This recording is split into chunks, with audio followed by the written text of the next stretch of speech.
Hi friends, welcome back to my channel. ఈరోజు మీకు ఈ సీరియల్లో ఏం జరిగిందో తెలుసుకోవాలి అనుకుంటున్నారా? అయితే వెంటనే మనం సీరియల్లోకి వెళ్ళిపోదాం. తాతయ్య గారు తీసుకున్న నిర్ణయంతో స్వప్న, కావ్య అయితే చాలా సంతోషిస్తారు. ఇక స్వప్న అయితే శాశ్వతంగా ఇంట్లో నుంచి ఎక్కడికి వెళ్ళనక్కర్లేదు అని తెగ సంబరపడిపోతూ ఉంటుంది. కానీ ఇక్కడ కావ్య తాతయ్య గారి కోసం ఆయన ఒప్పుకున్నా ఆయన మనసులో నా మీద కోపం అలాగే ఉంది. ఆ కోపాన్ని కూడా తీసేయాలి, మళ్ళీ ఆయన మునుపటిలాగా నా మీద ప్రేమని చూపించాలి అని కావ్య తన మనసులో అనుకుంటూ ఇంకా తన గదిలోకైతే వెళ్తుంది. కానీ అక్కడికి అపర్ణ వస్తుంది. అపర్ణ కావ్యతో, చూడు, మావయ్య గారు నిన్ను ఇంట్లో ఉండడానికి ఒప్పుకున్నారు కదా అని నీ ఇష్టం వచ్చినట్లు ప్రవర్తిస్తే అస్సలు ఊరుకోను. ఇంకా ఇంకొక మాట, తాతయ్య గారు కావ్యకి అలాగే రాజ్కి ఇద్దరిని కూడా భార్యాభర్తలుగా జీవితాంతం కలిసి ఉండాలి అన్న మాటని అపర్ణ గుర్తు చేస్తూ, చూడు, మావయ్య గారు అన్నారు కదా అని చెప్పి రాజ్తో నిజంగానే భార్య వైపోయినట్టు తెగ ఫీల్ అయిపోతున్నట్టున్నావు. అది ఎప్పటికీ జరగదు. నా కొడుక్కి భార్యవి కాలేవు, నాకు కోడలివి కాలేవు అనుకుని అపర్ణ అక్కడి నుంచి వెళ్ళిపోతుంది. ఇంకా కావ్య లోపలికి వెళ్ళేసరికి రాజ్ గదిలో అటు ఇటు తిరుగుతూ ఇంకా జరిగిందంతా గుర్తు చేసుకుంటూ ఉంటాడు. తాతయ్య గారు ఎందుకు ఇలా చేశారు? అసలు ఆ కళావతితో నేను జీవితాంతం ఎలా కలిసుంటాను? తను నన్ను మోసం చేసింది, నా దగ్గర నిజాన్ని దాచిపెట్టింది. తనని తాతయ్య గారి కోసమే భార్యగా అంగీకరించాను. నేను తనని అస్సలు భార్యగా ఒప్పుకోను అని చెప్పి రాజ్ తన మనసులో అనుకుంటూ ఉండగానే ఇంతలో కావ్య గదిలోకి వస్తుంది. కావ్యని చూసిన రాజ్ మొహం చాటేసుకొని ఇంకా పక్కకంటూ వెళ్ళిపోతాడు. కానీ కావ్య మాత్రం రాజ్ దగ్గరగా వెళ్తూ ఉంటుంది. ఏంటి మాట్లాడడానికి వస్తున్నావు? తాతయ్య గారి దగ్గర మౌనంగా ఉన్నాను కదా అని నువ్వు నిజంగానే నేను భార్యగా ఒప్పుకున్నాను అనుకుంటున్నావేమో. ఎప్పటికీ నువ్వు నా భార్యవి కాలేవు అని చెప్పి రాజ్ అయితే అక్కడి నుంచి వెళ్ళిపోతూ ఉంటాడు. ఏవండి, ఒకే ఇంట్లో ఉంటున్నాం, కలిసి ఉంటున్నాం, మీకు ఇష్టం ఉన్నా ఇష్టం లేకపోయినా నేను మీతో మాట్లాడతాను అని కావ్య అంటూ ఉంటే, చూడు, ఎదుటివారి ఇష్టాలను అభిప్రాయాలను తెలుసుకోకుండా వాళ్ళని మనసుని బాధపడేలా చేయటం అస్సలు కరెక్ట్ కాదు. నాకు నీతో మాట్లాడడం ఇష్టం లేదు, నీ మొహం చూడడం కూడా నాకు ఇష్టం లేదు అని చెప్పి రాజ్ బయటికి వెళ్ళిపోతాడు. రాజ్ అలా బయటికి వెళ్ళేసరికి కావ్య కొంచెం బాధపడుతుంది. ఇంకా స్వప్న అయితే తన గదిలో ఇయర్ ఫోన్స్లో సాంగ్స్ పెట్టుకుని తెగ సంబరపడిపోతూ ఉంటుంది. రాహుల్ స్వప్న దగ్గరికి వచ్చి, ఏయ్, ఏంటి, తాతయ్య గారు ఒప్పుకున్నారు కదా, ఇక శాశ్వతంగా ఇంట్లో సెటిల్ అయిపోవచ్చని తెగ సంబరపడిపోతున్నట్టున్నావు. అస్సలు అస్సలు అదేమీ జరగదు. నన్ను మోసం చేసి నన్ను పెళ్లి చేసుకున్నావు, నిన్ను వదిలిపెట్టేదే లేదు అని చెప్పి రాహుల్ మాట్లాడుతూ ఉంటే, ఓ, మోసాల గురించి అలాగే అన్యాయాల గురించి నువ్వు నేనే మాట్లాడుకోవాలి. రాహుల్, నువ్వు తప్పు చేశావు, నువ్వు తప్పు చేసి నన్ను వదిలించుకోవాలి అని చూసావు. కానీ నేనేమి అందరి ఆడపిల్లల్లాగా ఏడుస్తూ మూలన కూర్చునే అమ్మాయిని కాదు. స్వప్న ఇక్కడ ఎట్టి పరిస్థితుల్లో వదిలేదే లేదు. విన్నావుగా అక్కడ అంతమంది మధ్యలో కూడా ఎలా మాట్లాడానో. నేను ఎక్కడ దాకన్నా వెళ్తాను. నన్ను వదిలేసి ఏదో చెయ్యాలి అని నీ మైండ్లో ఉన్న ఆలోచనలని తుడిచిపెట్టాయి అని చెప్పి రాహుల్కి వార్నింగ్ ఇస్తుంది. రాహుల్ అయితే కోపం భరించలేక అక్కడే ఉన్న ఫ్లవర్ వాజ్ని కింద పగల కొట్టేసి బయటికైతే వెళ్ళిపోతాడు. ఇక స్వప్న ఎన్ని ఫ్లవర్ వాజ్లు పగలకొట్టినా, ఎంత కోపం తెచ్చుకున్నా, ఈ జన్మలో నేనే నీకు భార్యని, అది ఎప్పటికీ నువ్వు మర్చిపోకు అని చెప్పి స్వప్న గట్టిగా మాట్లాడుతుంది. ఇంకా రాహుల్ రుద్రాణి దగ్గరికి వెళ్ళి, మమ్మీ, ఏంటి గోలా, చూసావుగా అది ఎలా చేస్తుందో? అసలు అది చేసిన పనికి నాకు ఏం చేయాలో కూడా అర్థం కావట్లేదు. దీన్ని ఇంట్లో నుంచి పంపించేయాలి అనుకుంటే ఏంటి మమ్మీ మళ్ళీ ఇలా జరిగింది? అసలు మళ్ళీ దాన్ని ఇంట్లోనే పెట్టి నాకు ఇరిటేట్ తెప్పిస్తున్నారు అని అంటూ ఉంటే, రాహుల్, అది ఇంట్లో ఉండడం నాకేమన్నా ఇష్టమా? చూసావు కదా ఇంట్లో అందరూ ఎలా మాట్లాడారో. ఇంకా గట్టిగా లాగితే దాంతోపాటు నిన్ను నన్ను కూడా బయటికి పొమ్మంటారు. పైగా ఈ ఆస్తిలో హక్కుంది అని నేను ఎంత గట్టిగా మాట్లాడినా నా స్థానం ఏంటో నాకు తెలుసు. కానీ నాకిచ్చిన మాట కోసం చూసావుగా పెద్ద ఆయన నోరు కూడా విప్పలేదు. ఆయనకి ఇంకొద్ది రోజుల్లో ఆయన శాశ్వతంగా ఇంటికే దూరం అయిపోతున్నాడు, ఈ భూమికే భారం అవుతున్నాడు. అట్లాంటి మనిషి దగ్గర ఎలా అయినా సరే ఆస్తి వాటా తీసుకోవాలి. కానీ ఇంట్లో అందరూ ఇప్పుడు ఆస్తి ముక్కలు చేయడం అంటే అస్సలు కుదరదు. అది ఎలా అయినా సరే మనం స్వప్నతోనే చేపించాలి. స్వప్న అయితేనే దీనికి కరెక్ట్ అని చెప్పి రుద్రాణి మాట్లాడుతూ ఉంటే, మమ్మీ ఇప్పటికే దాన్ని భరించలేక చచ్చిపోతున్నాను, పైగా ఇప్పుడు ఆస్తి కోసం ధరణి దింపుతానంటావేంటి అని అనడంతో, చూడు రాహుల్, మనం అడిగితే ఎవ్వరు కూడా మనకి ఆస్తి ఇవ్వరు. ఎందుకంటే విన్నావుగా ఇందాక అపర్ణ వదిన మాటలు. ఆ అపర్ణ మనకి ఆస్తి ఇవ్వడానికి ఒప్పుకోదు. ఇంకా ఖచ్చితంగా గొడవలు వస్తాయి. అప్పుడు స్వప్నతో మనం మంచిగా ఉంటేనే స్వప్న మన సపోర్ట్ మాట్లాడుతుంది, అందరికీ సమాధానం చెప్తుంది అని చెప్పి ఇక రుద్రాణి అయితే రాహుల్కి ఏదో చెప్తుంది. రాహుల్ రుద్రాణి చెప్పిన మాటలు విని ఇక ఏమీ మాట్లాడకుండా, మమ్మీ నీ కోసం మమ్మీ నేను సైలెంట్గా వెళ్ళిపోతున్నాను అని చెప్పి, నువ్వు చెప్తున్నావు కాబట్టి నోరు మూసుకొని ఇష్టం లేకపోయినా ఆ స్వప్నతో కలిసి ఉంటాను అని చెప్పి రాహుల్ అక్కడి నుంచి వెళ్ళిపోతాడు. ఇంకా అపర్ణాదేవి అయితే సుభాష్తో, ఏంటండి ఇలా జరిగింది, మావయ్య గారికి అంత ఆరోగ్యం బాగోపోతే ఒక్క మాట కూడా నాకు చెప్పలేదు, ఎందుకంటే ఇలా చేశారు అని చెప్పి అపర్ణ సుభాష్ని అడుగుతుంది. చూడు అపర్ణ, నాన్నగారు సంతోషంగా ఉంటే మరికొద్ది రోజులు ఎక్కువ రోజులు బ్రతుకుతారు. కానీ నాన్నకి ఆ సంతోషాన్ని మీరెక్కడ మిగుల్చుతున్నారు? ఇంట్లో ప్రతి క్షణం అడుగడుగున ఏదో ఒక గొడవ, ఏదో ఒక గోల. అసలు ఇంట్లో ఎవ్వరికీ మనశ్శాంతులు లేకుండా చేస్తున్నారు, ముఖ్యంగా నువ్వు కూడా అని చెప్పి ఇక అపర్ణ మీద కేకలు వేస్తూ ఉంటాడు. సుభాష్ అయితే, ఏవండి ఏంటలా మాట్లాడుతున్నారు? నేను ఇంట్లో అందరికీ మనశ్శాంతి లేకుండా చేస్తున్నానా? అసలు ఆ అక్క చెల్లెలిద్దరూ ఈ ఇంట్లో అడుగు పెట్టిన తర్వాతే మొదలయ్యాయి గొడవలు. వాళ్ళని మళ్ళీ ఇంట్లోనే ఉంచి మీరు లేని సమస్యల్ని ఎక్కువ చేస్తున్నారు. వాళ్ళిద్దరిని పంపించేస్తే ఏ గొడవ ఉండేది కాదు.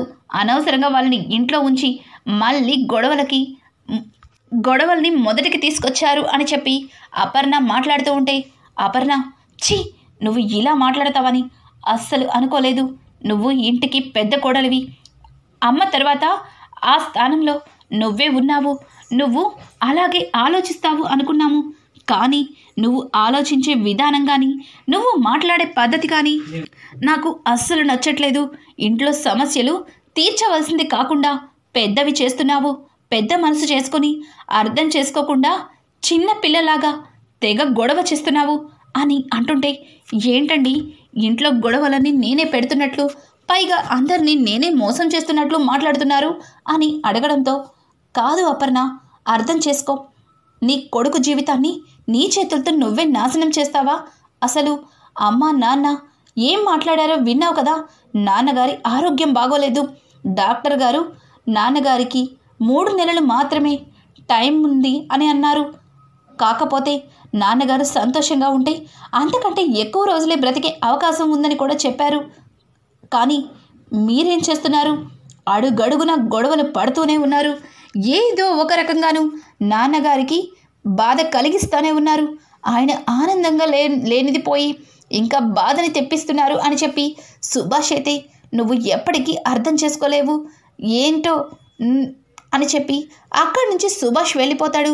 సుభాష్ అలా వెళ్ళిపోవడంతో అపర్ణ, ఏమండి ఏంటండి, నీ ముద్దుల కోడల్ని ఇంటి నుంచి ఏమీ పంపించలేదు కదా, నేను దాని గురించి ఏమీ మాట్లాడలేదు కదా, మళ్ళీ నన్ను అంటున్నారు అని చెప్పి అపర్ణ ఇక మంచం మీద కూర్చుంటుంది.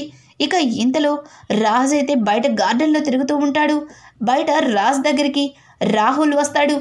ఏంటి రాహుల్ ఇలా వచ్చావు, నిద్ర పట్టట్లేదా అని అడగడంతో, నువ్వెందుకు వచ్చావో నేను కూడా అందుకే వచ్చాను రాజ్.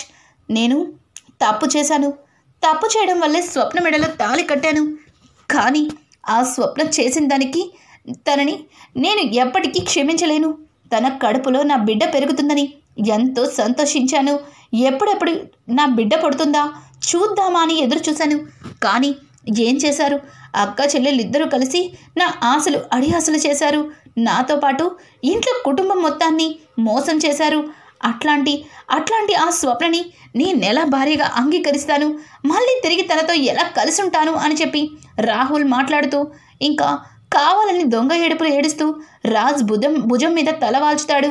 ఊరుకో రాహుల్, ఊరుకో, నువ్వు చేసింది అందుకే అలా జరిగింది, నిదానంగా అన్నీ సర్దుకుంటాయిలే అని చెప్పి ఇక రాజ్ అయితే రాహుల్కైతే ధైర్యం చెప్తాడు. కానీ కావ్య విషయంలో రాజ్ ఎందుకనో కావ్యని అస్సలు క్షమించలేకపోతాడు.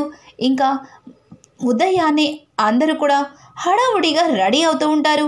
ఇక రాజ్ అయితే ఆఫీస్కి బయలుదేరతాడు. ఆఫీస్కి బయలుదేరిన రాజ్కి ఎదురుగుండా అప్పు కనిపిస్తుంది. అప్పు రాజ్ని లిఫ్ట్ అడుగుతూ ఉంటుంది.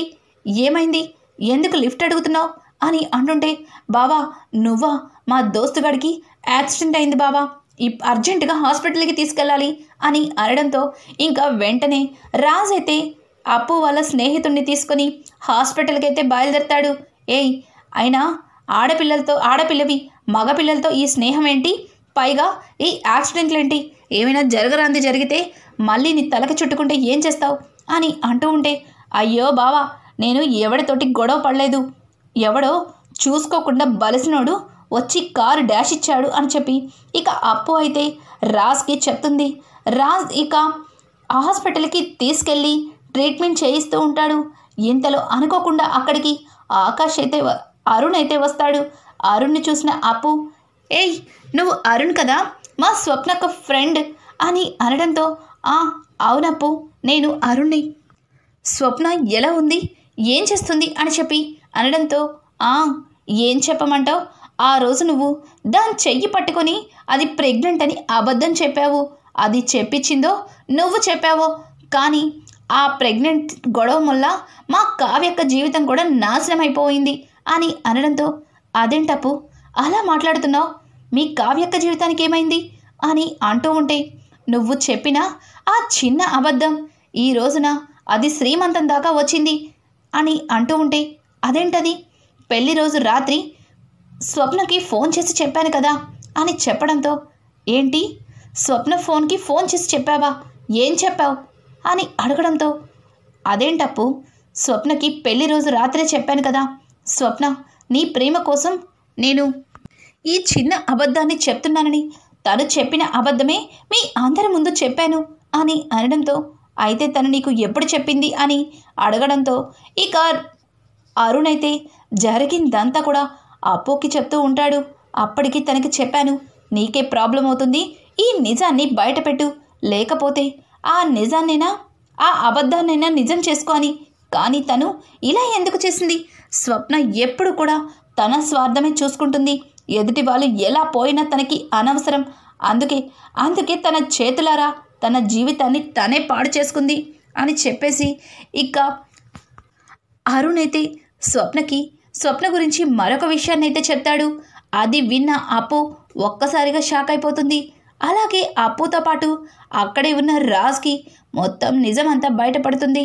కావ్య ఏ తప్పు చేయలేదు అన్న నిజమైతే రాజ్కి అర్థమవుతుంది. ఇంకా రాజ్ వెంటనే అప్పుని అక్కడ వదిలిపెట్టి ఆఫీస్కి అయితే బయలుదేరతాడు. ఆఫీస్కి వెళ్ళిన రాజ్కి పదే పదే అరుణ్ చెప్పిన మాటలు గుర్తొస్తాయి. అలాగే కావ్య తనతో చెప్పిన ప్రతి మాటల్ని గుర్తు చేసుకుంటాడు. కళావతి ఎప్పటికీ తప్పు చేయదు, నేనే కళావతిని అనవసరంగా అపార్థం చేసుకున్నాను అని చెప్పి రాజ్ తన మనసులో అనుకొని ఇక ఆఫీస్ వర్క్ చేసుకుంటాడు. ఇంతలో రాజ్కి ఒక పెద్ద ప్రాజెక్ట్ అయితే వస్తుంది. ఆ ప్రాజెక్ట్కి కొన్ని డిజైన్స్ ఇవ్వవలసి ఉంటుంది. అవి కూడా 2 డేస్లో మాత్రమే ఇవ్వాలి అని చెప్పి ఇక ఆ పెద్ద ప్రాజెక్ట్ వాళ్ళు రాజ్కి కండిషన్ పెడతారు. రాజ్ కూడా ఆ 2 డేస్లో మీకు నచ్చిన డిజైన్స్ని ఇస్తాను అని చెప్పి రాజ్ వాళ్ళకి మాట ఇస్తాడు. ఇక్కడ చూస్తే ఆఫీస్లో అస్సలు వర్క్ జరగదు. ఎలా అయినా సరే 2 డేస్లో మొత్తం కంప్లీట్ అవ్వాలి కాబట్టి రాజ్ కావ్యని హెల్ప్ అడగాలి. కానీ కావ్య తనతో మాట్లాడట్లేదు, తను కూడా కావ్యతో మాట్లాడట్లేదు. కావ్య మాట్లాడడానికి వచ్చినా సరే రాజ్ మొహం చిదరించుకొని అక్కడి నుంచి దూరంగా వెళ్ళిపోతాడు. ఇవన్నీ గుర్తు చేసుకొని అనవసరంగా తప్పు చేశాను, కళావతిని దూరం చేశాను, కానీ నా ఈగో అడ్డం వల్ల కళావతికి క్షమాపణ చెప్పలేకపోతున్నాను. నేను ఇప్పుడే వెళ్ళి కళావతికి క్షమాపణ చెప్తాను అని చెప్పి రాజ్ అనుకుంటూ ఉంటాడు. ఇంతలో కావ్యకి శృతి ముందుగానే ఫోన్ చేసి ఆఫీస్లో కావాల్సిన డిజైన్స్ గురించి చెప్తుంది. ఇంకా కావ్య కష్టపడి రాత్రంతా కూర్చుని డిజైన్స్ వేసి ఉదయాన్నే ఆఫీస్కి వెళ్తున్న రాజ్కి ఆ డిజైన్స్ని ఇస్తుంది. అవి చూసిన రాజ్, నిన్ను ఎవరేమన్నారు, అయినా నీ సహాయం నాకు అక్కర్లేదని ఇంతకు ముందే చెప్పాను కదా అని అంటూ ఉంటే, చూడండి నేనేమి మీకు ఫ్రీగా వేసి పెట్టట్లేదు, ఎందుకు నాకు డబ్బులు ఇవ్వండి, అలాగే ఇవి ఇప్పుడు మీకు ఎంత ఇంపార్టెంటో నాకు తెలుసు, తీసుకెళ్ళండి అని చెప్పి కావ్య మాట్లాడడంతో ఇంకా రాజ్ అయితే తన ఈగో మొత్తాన్ని పక్కన పెట్టి కావ్య ఇచ్చిన డిజైన్స్ని తీసుకెళ్తాడు. ఇక రాజ్కి అక్కడ పెద్ద ప్రాజెక్టే సక్సెస్ అవుతుంది. ఇంటికి రాగానే కావ్యని గిరగిర ఎత్తుకొని తిప్పేస్తాడు. ఇంట్లో అందరూ కూడా ఒక్కసారిగా షాక్ అవుతారు. ఇంకా అపర్ణకైతే ఏమీ అర్థం కాదు, వీడేంటి